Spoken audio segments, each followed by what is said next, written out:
तो हेलो दोस्तों, आप सभी का स्वागत है आज की इस नए वीडियो में। तो आज की इस वीडियो में हम बेसिकली देखेंगे क्लास 12th मैथ का तीसरा चैप्टर जिसका नाम है मैट्रिक्स यानी कि आप्यू की पहली प्रश्नावली को आज की इस वीडियो में हम समाप्त कर देंगे।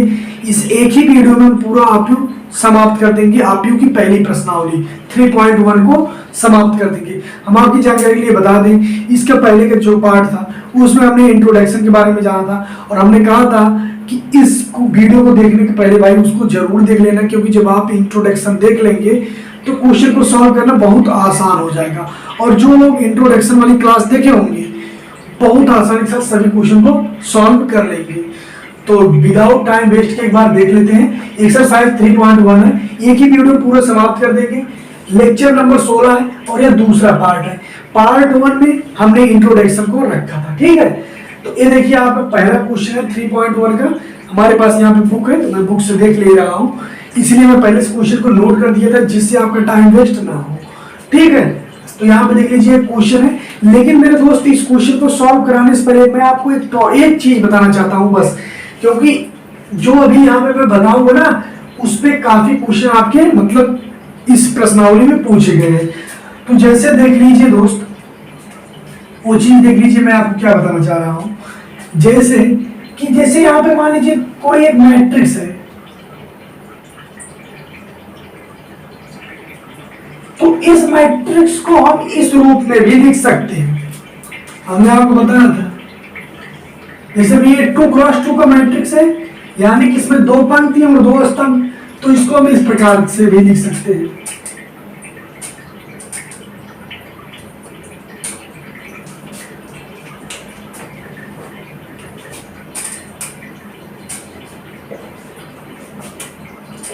तो जैसे देखिए यहाँ पे मैट्रिक्स है, यहाँ पे हम ए ले लिए, ठीक। अब देखिए दोस्त क्या है, हमने आपको बताया था ए वाली पहली पंक्ति, ए वाली दूसरी पंक्ति है।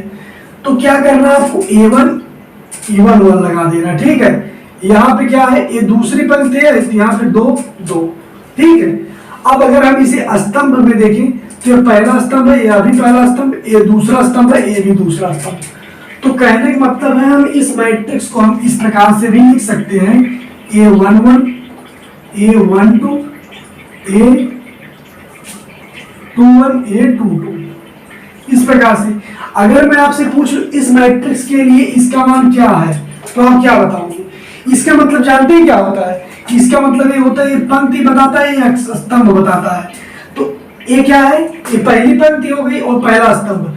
तो ये जब इसमें देखिए पहली पंक्ति है और पहला स्तंभ ही है, तो यहीं पे कट रहा है, तो अर्थात इसका मान क्या हो जाएगा 2। अगर मैं आपसे कहूं कि ये 2 2 का मान बताइए, इसका मतलब क्या है, दूसरी पंक्ति दूसरा स्तंभ, तो दूसरी पंक्ति है और दूसरा स्तंभ है, अर्थात इसका मान 9 हो जाएगा। तो ये चीज जो होता है इसी तरीके से ज्ञात करते हैं। और मैं आपको भी एक चीज और बता दे रहा हूं, बस इसी से रिलेटेड है, अभी आप समझ जाओगे। तो जैसे मान लीजिए ये जी आपको यहाँ पे 1 2 3 4 दिख रहा, लेकिन हम रेड का उपयोग करेंगे जिससे आपको अच्छा दिखे। 4 5 6 7 8 9।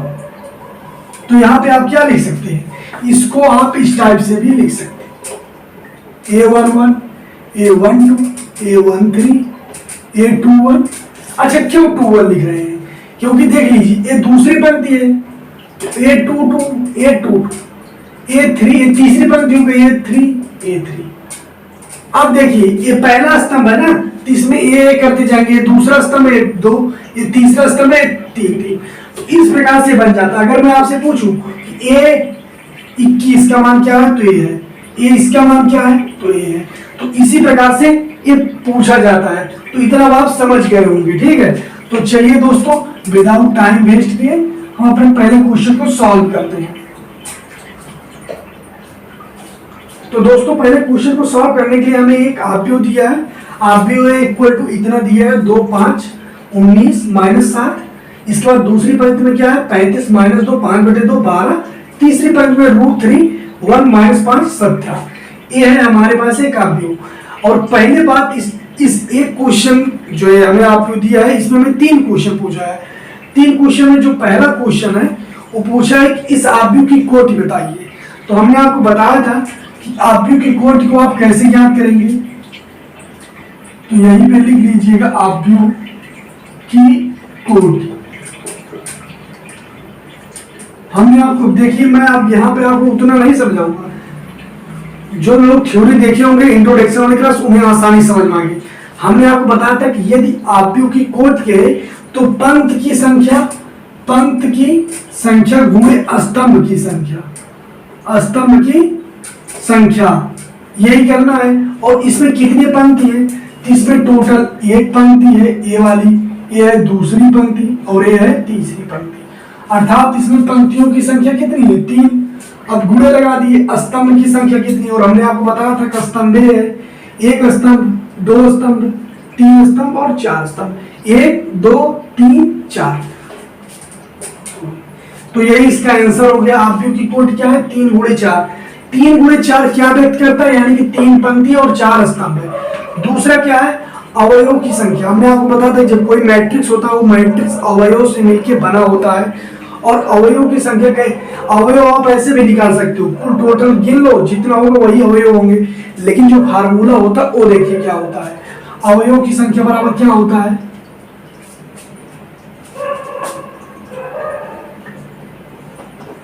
अवयव की संख्या बराबर, हमने आपको बताया था अवयव की संख्या बराबर क्या होता है, पंक्ति की संख्या गुणे स्तंभ की संख्या।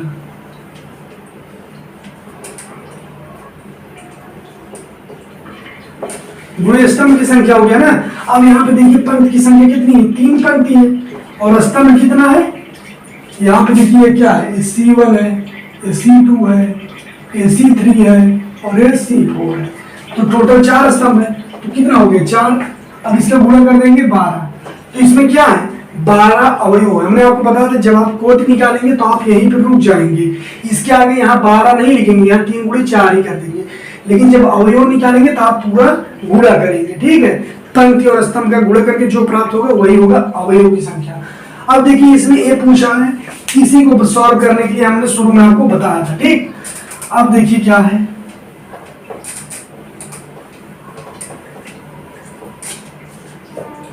तो अभी क्या बस केवल आपको ध्यान से पढ़ते जाना है, कोई दिक्कत नहीं, एकदम अच्छे से समझ में आएगा।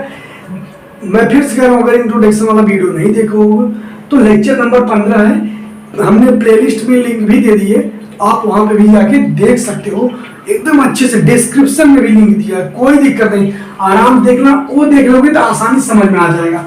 अब देखिए यहाँ पे हमने पूछा है ना कि अवयव, हमने आपको बताया था जैसे अगर मान लीजिए ए क्या है, ऐसे है, तो इसके अवयव को हम इस प्रकार से भी लिख सकते हैं समझने के लिए। तो ये समझ लीजिए यदि इस आव्यूह को हम इस अवयव के रूप में लिखेंगे तो इसी तरीके से हमें प्राप्त होगा। तो वही कह रहा है A13 का मान ज्ञात करो। तो A13 का मतलब क्या हो गया,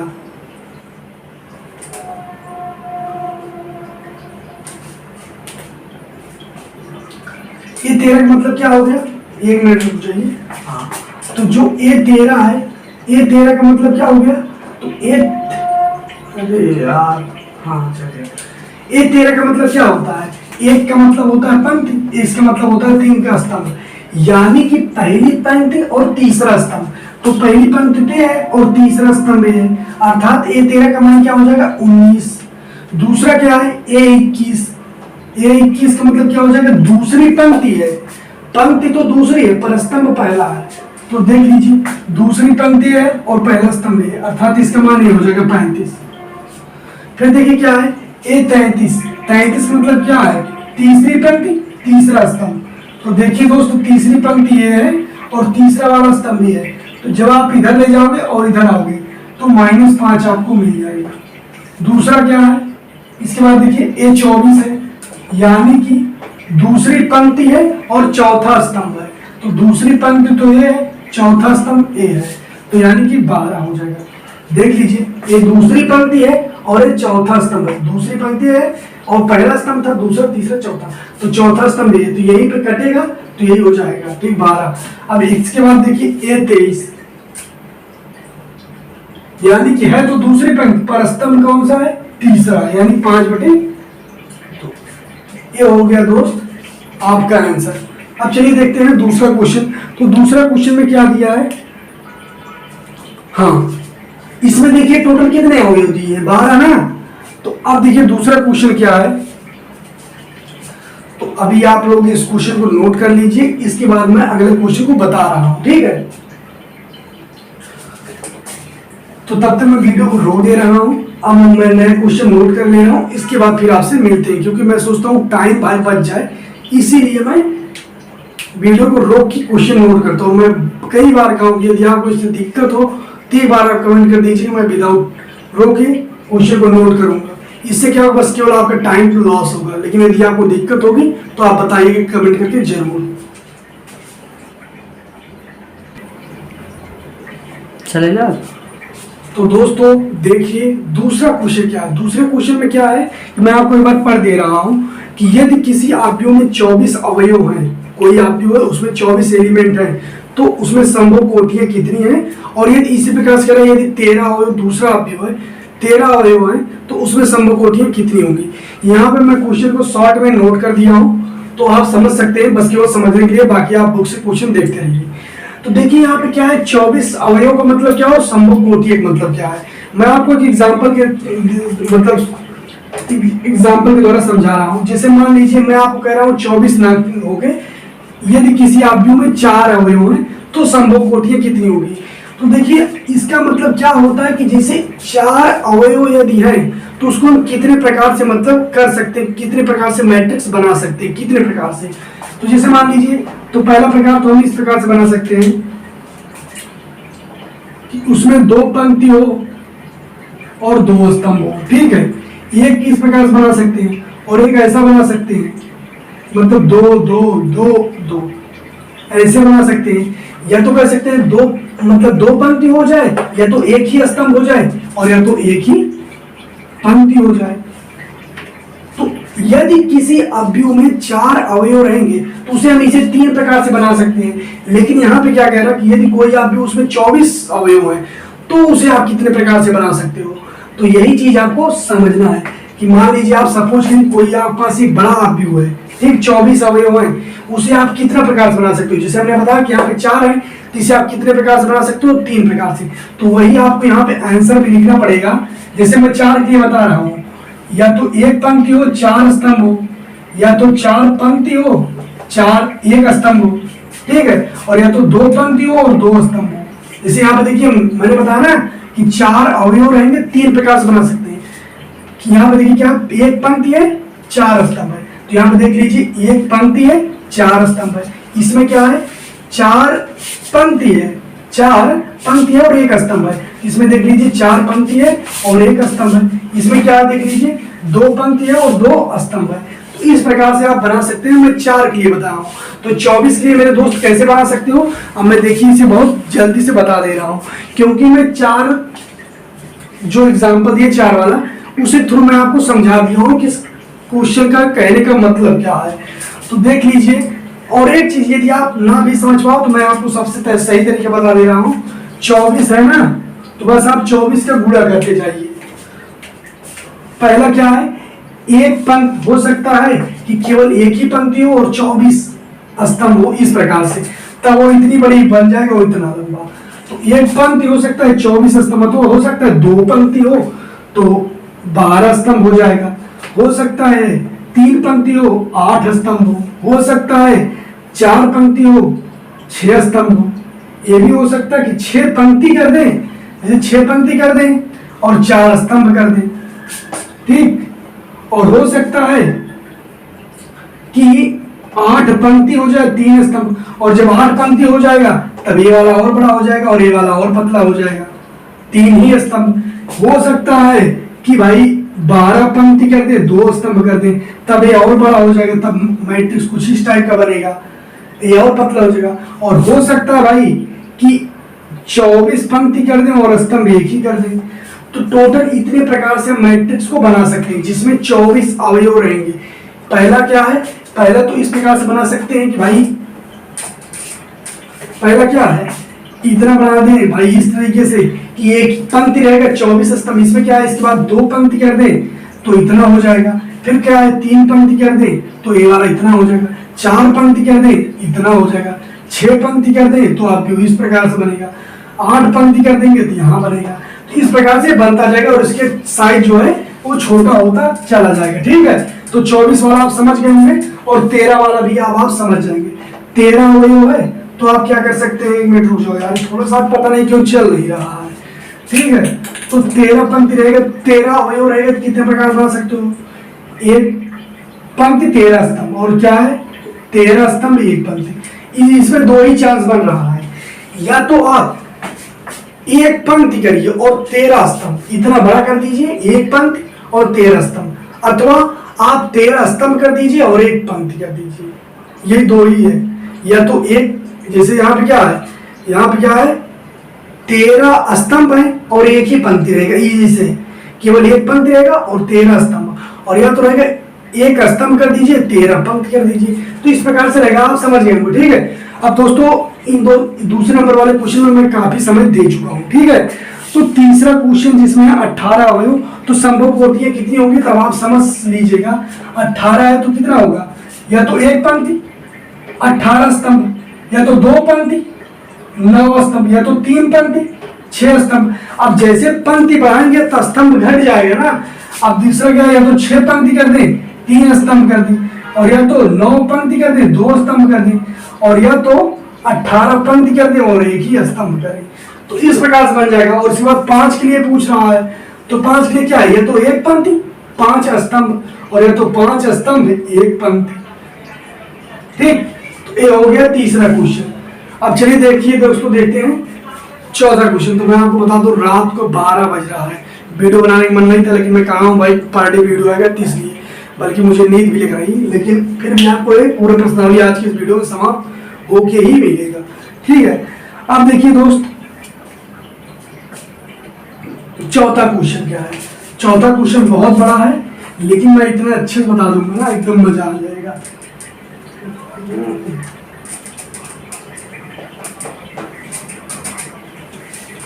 आप कमेंट करके हमें जरूर बताइएगा कि आपको पढ़ाया हुआ कैसे लगता है, समझ में आता है कि नहीं, या कोई दिक्कत है वो भी बताइएगा। किसी अन्य टॉपिक पे वीडियो चाहते हैं तो वो भी आप जरूर बताइएगा। ठीक है, इसमें क्या कह रहा है, 2x2 का एक आरपीयू है। अगर मैं आपसे कहूँ 2x2 का आरपीयू मतलब क्या होता है, मैंने बताया था एक पंक्ति बताता है स्तंभ, यानी कि उसमें 2 पंक्ति है और 2 स्तंभ है, तो 2x2 का मतलब यही समझ गए। इसके बाद क्या कर रहा है, आप ए इक्वल टू आई जे की रचना कीजिए, जिसके लिए निम्न प्रकार से आप मतलब है बनाया गया है। आपको एक आब्यू का निर्माण करना है जो 2x2 का हो, और उसको किस बेस पे करेंगे, आप इस बेस पे करोगे।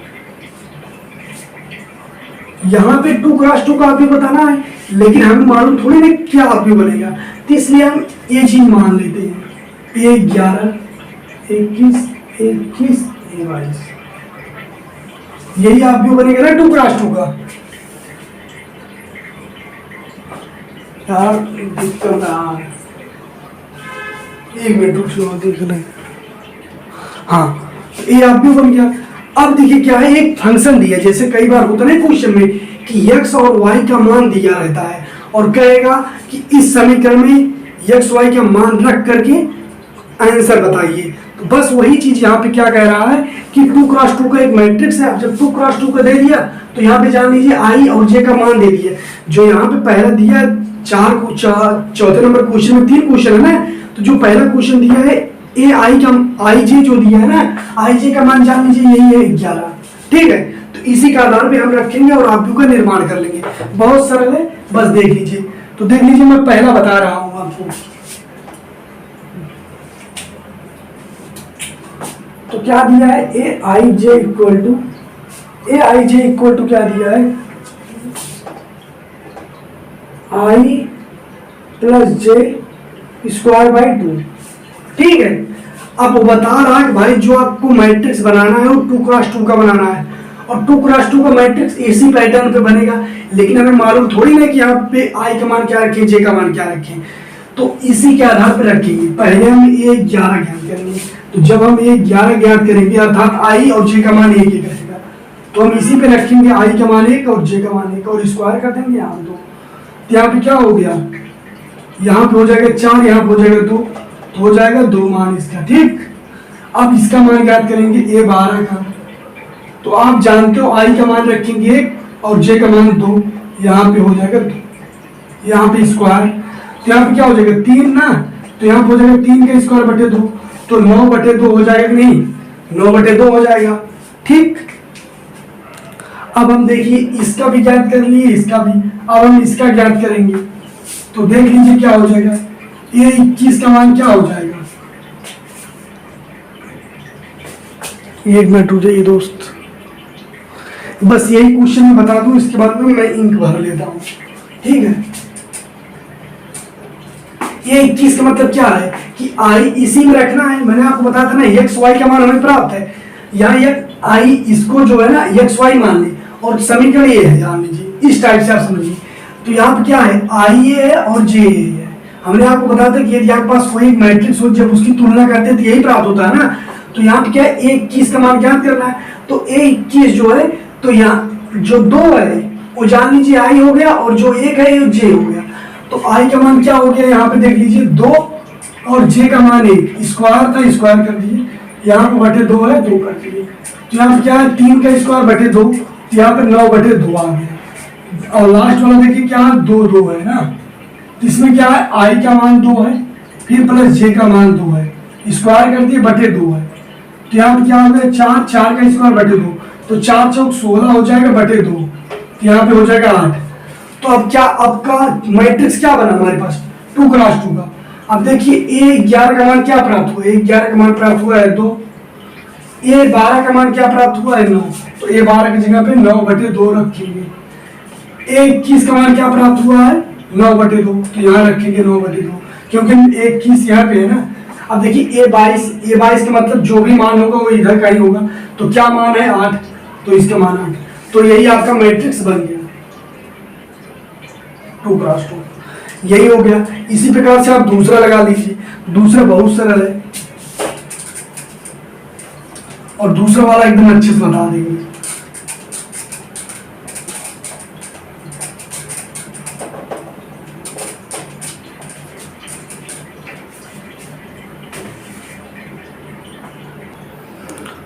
तो दोस्तों चलिए चौथे क्वेश्चन के दूसरे पार्ट में चलते हैं। तो इसमें क्या दिया है समीकरण, ए इक्वल टू क्या दिया है,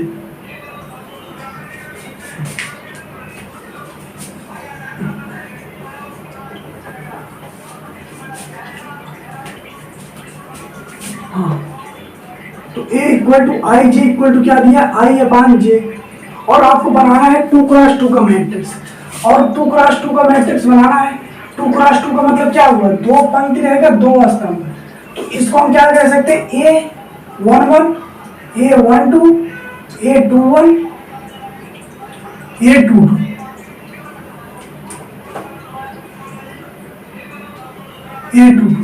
इस प्रकार का हमारा मैट्रिक्स होगा। तो मान आपको यहीं से प्राप्त हो गया है। अब जो मान आपको प्राप्त हो वही मान यहाँ पे रखना है। अब जैसे देखिए ए आई जे है ना, ए आई जे, तो ए आई जे में ए मान रखना है, क्या है A11। तो इसमें क्या हुआ, आई की जगह पे क्या है, आई की जगह पे 1 है, जे की जगह पे भी 1 है, तो यही मान आपको इसमें रखना, I equal to 1 J equal to 1। तो आपको क्या प्राप्त हुआ 1। यही चीज अगले वाले क्वेश्चन में भी करना है। इसमें समझाने थोड़ा सा आसानी हो रही है और आपको अच्छे समझा दे रहा है, ठीक है। इसके बाद क्या है A12 है ना, इसके बाद क्या है A12 की अगर तुलना आई जे से करेंगे तो क्या हो जाएगा, आई की जगह पे क्या हो जाएगा 1 हो जाएगा, और जे देखिए इसका लास्ट जे है ना, जे पीछे वाला है और उसका पीछे वाला 2 है, यानी कि यहाँ पे 2 हो जाएगा, ठीक 1/2। इसके बाद क्या देखिए A21, यानी कि यहाँ पे आई वाला 2 है और जे वाला 1 है, तो ए आई जे इक्वल टू क्या हो जाएगा 2/1, क्योंकि यहाँ पे देख लीजिए आई ऊपर है तो आई का मान जो है ऊपर लिखेंगे।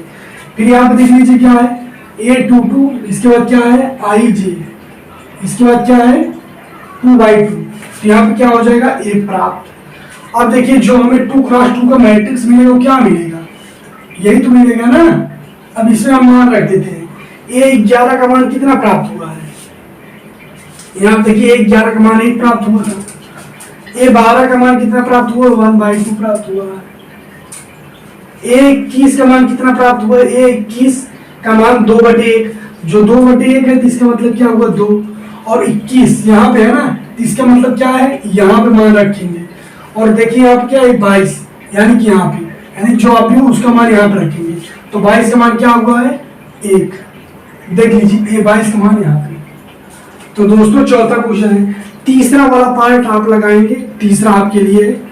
और मैं फिर बता दूं, जो पांचवा क्वेश्चन है ना, ये भी वही है, इसमें क्या है 3x3 का है। 3x3 के मैट्रिक्स में क्या होगा, इसमें बहुत बड़ा क्वेश्चन जाएगा और कैलकुलेशन नहीं है। जो 3x3 का मैट्रिक्स रहेगा, 3x कितना है 3x4, 3x4 का मतलब क्या है 3x4, यानी कि 12 अवयव रहेंगे, यानी कि क्या है 3 पंक्ति रहेगी लेकिन स्तंभ 4, यानी कि 1 2 3 4, 4 5 6 9, 3 2 1 7, क्या हुआ 3 गुणे 4 का नहीं हुआ। इसमें भी देख लीजिए 3 पंक्ति है और 4 स्तंभ, 1 2 3 4, तो 4 स्तंभ हो गए नहीं, तो 3x4 का मैट्रिक्स हो गया। लेकिन इस तरीके से हमें ज्ञान तो करना नहीं है, अब हमें तो कोई मैट्रिक्स थोड़ी दिया है, मैट्रिक्स की वैल्यू पता करनी हो, फिर उस पता किए गए मान को हम समीकरण में, मतलब जो हमारा मैट्रिक्स है उसमें रखेंगे। तो इसको हम किस प्रकार से लिख सकते हैं, इसको हम इसी प्रकार से लिख सकते हैं ना, ए ए ए ए ए ए ए ए, फिर क्या है ए ए ए ए। अब देखिए क्या है, 3 पंक्ति है ना, तो पहले सब में 1 1 लगा दीजिए, दूसरी पंक्ति हो गई ये 2 2 2 लगा दीजिए, ये तीसरी पंक्ति है 3 3 लगा दीजिए। अब देखिए यहाँ पे पहला स्तंभ है ना, ये दूसरा है, ये तीसरा है, ये चौथा है, यहाँ पे अब आपका हो गया। ठीक ठीक, यानी कि आपको टोटल कितनी वैल्यू ज्ञात करनी है 12। पहले क्या करेंगे A11 का ज्ञात करेंगे, फिर A12, फिर A13, और इसकी वैल्यू को किस में रखेंगे, तो इसकी वैल्यू की यहाँ पे आपको दिया है मॉड में 1/2 माइनस में 3i प्लस j, इसमें आपको ये मान रखना है 3i प्लस j, इतना ही है ना, हाँ माइनस 3i प्लस j। इसका मान मतलब दोस्तों बहुत कठिन नहीं है। अब देखिए यहाँ पे आप क्या रखेंगे, एक रखेंगे i की जगह पे तो -1 हो जाएगा, प्लस j की जगह पे रखेंगे तो 1 हो जाएगा, तो क्या हो गया -2, तो 1/2 -2, और जैसे मॉड से निकालेंगे तो 2/2 हो जाएगा, तो आएगा 1।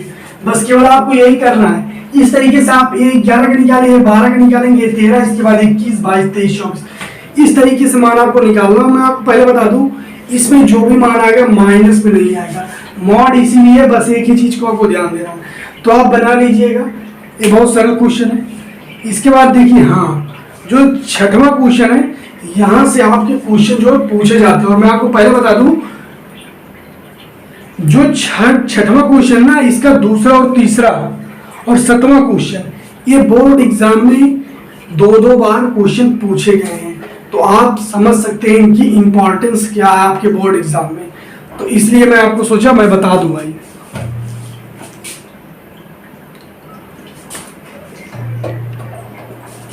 वैसे मेरा गला सूखने लगा था, इसलिए मैं पानी पिया हूं अभी, ठीक है।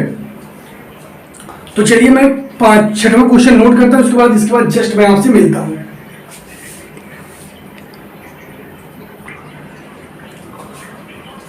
तो देखिए दोस्तों, ये 6वां क्वेश्चन है। 6वें क्वेश्चन का मतलब क्या है, फाइंड करना है एक्स वाई जेड की वैल्यू, यानी कि एक्स वाई जेड का मान आपको ज्ञात करना है। इसके 3 क्वेश्चन दिए गए हैं 6वें क्वेश्चन के अंतर्गत। पहला क्वेश्चन है, दूसरा है, तीसरा भी लिख देंगे।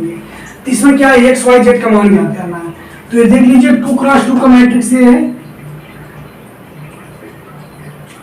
और ये भी 2x2 का मैट्रिक्स है, यानी कि दोनों मैट्रिक्स समान है।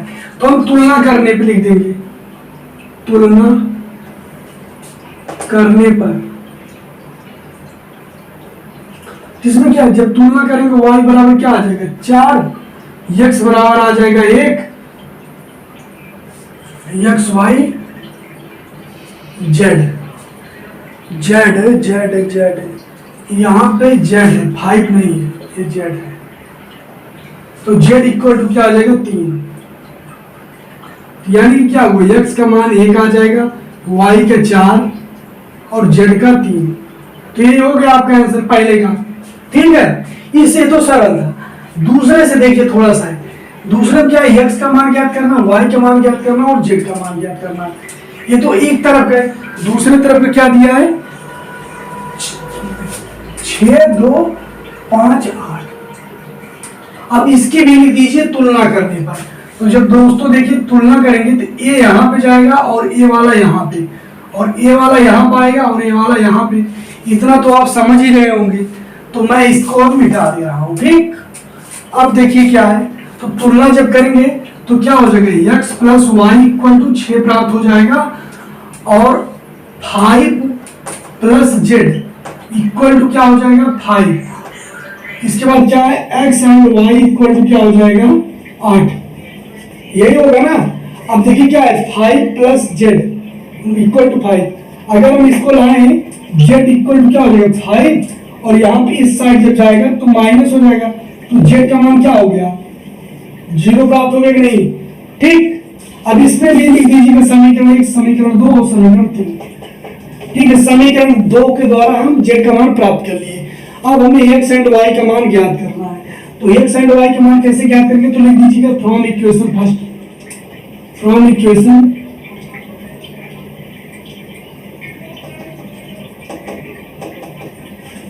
फ्रॉम इक्वेशन फर्स्ट हो गया ना।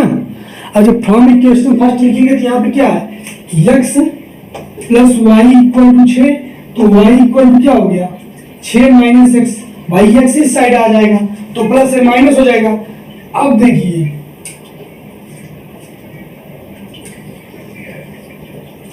y का मान प्राप्त हो गया। अब यहाँ पे हम क्या लिख देंगे, प्राप्त y का मान में, प्राप्त y का मान समीकरण 3 रखने पर, तो समीकरण 3 यहाँ पे है ना, तो लीजिए y का मान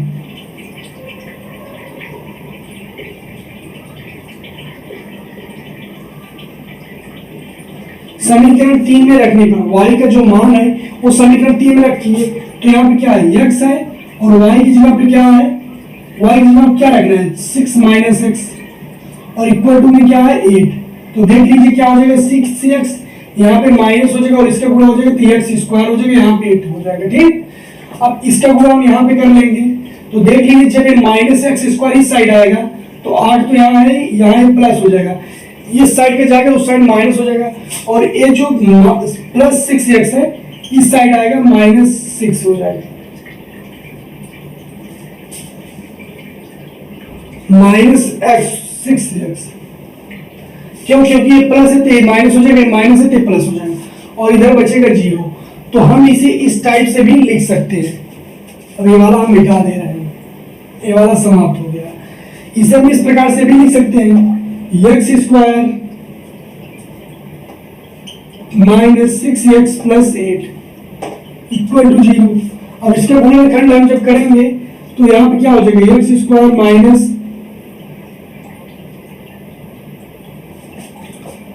4x minus 2x plus 8 equal to 0। हम निकालेंगे तो x माइनस 4 आ जाएगा हमें, और x equal to 2, x minus 4 x minus 2 गुणनखंड करके आप जब देखेंगे तो आपको यही प्राप्त हो जाएगा। ठीक है, x माइनस 4 x माइनस 2।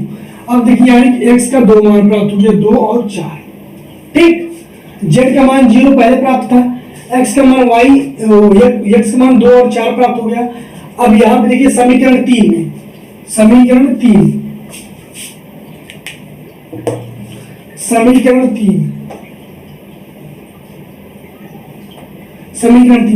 देख लीजिए, x and y equal to 8 है। जब x का मान हम 2 रखेंगे तो y का मान क्या प्राप्त हो जाएगा, लिख दीजिएगा यहाँ पे x इक्वल टू 2 पर y का मान क्या हो जाएगा 4, और x इक्वल टू 4 पर y इक्वल टू 2। ठीक, तो अर्थात क्या है, यानी कि z का मान तो 0 प्राप्त हुआ, x का मान 2 और 4 प्राप्त हुआ एंड y का मान भी 2 एंड 4 प्राप्त हुआ। तो ये हो गया दूसरा क्वेश्चन। ठीक है, थोड़ा सा उसमें तिरछा लिख दिए, बस बाकी कोई दिक्कत है नहीं, पूरा अच्छे से समझ में आ गया होगा। अब चलिए देखते हैं इसका तीसरा पार्ट।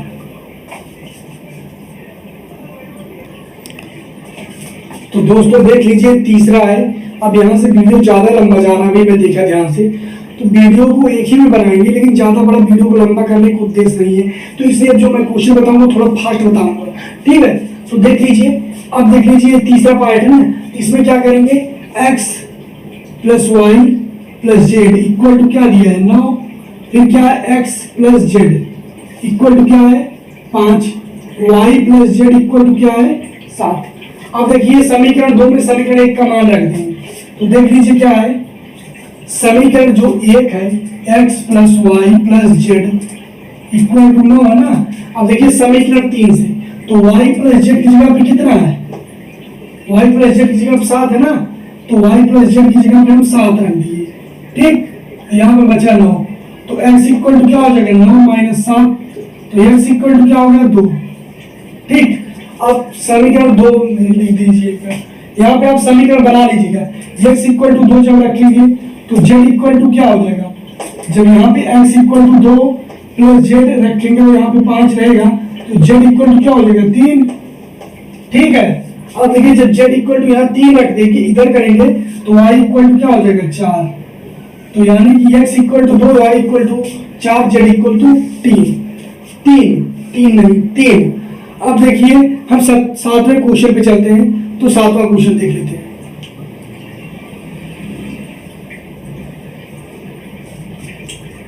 तो दोस्तों अब इससे बड़ा वीडियो नहीं करूंगा, फैसला ले लिए नहीं भैया इससे वीडियो, क्योंकि मैं सही बताऊं दोस्तों वीडियो को मैं एक ही में कर सकता हूं। कारण ये मैंने आपको बताया वीडियो रात में शूट हो रहा है, लगभग 12:30 ज्यादा हो गया है, नींद भी मुझे आ रही, पहली चीज ये।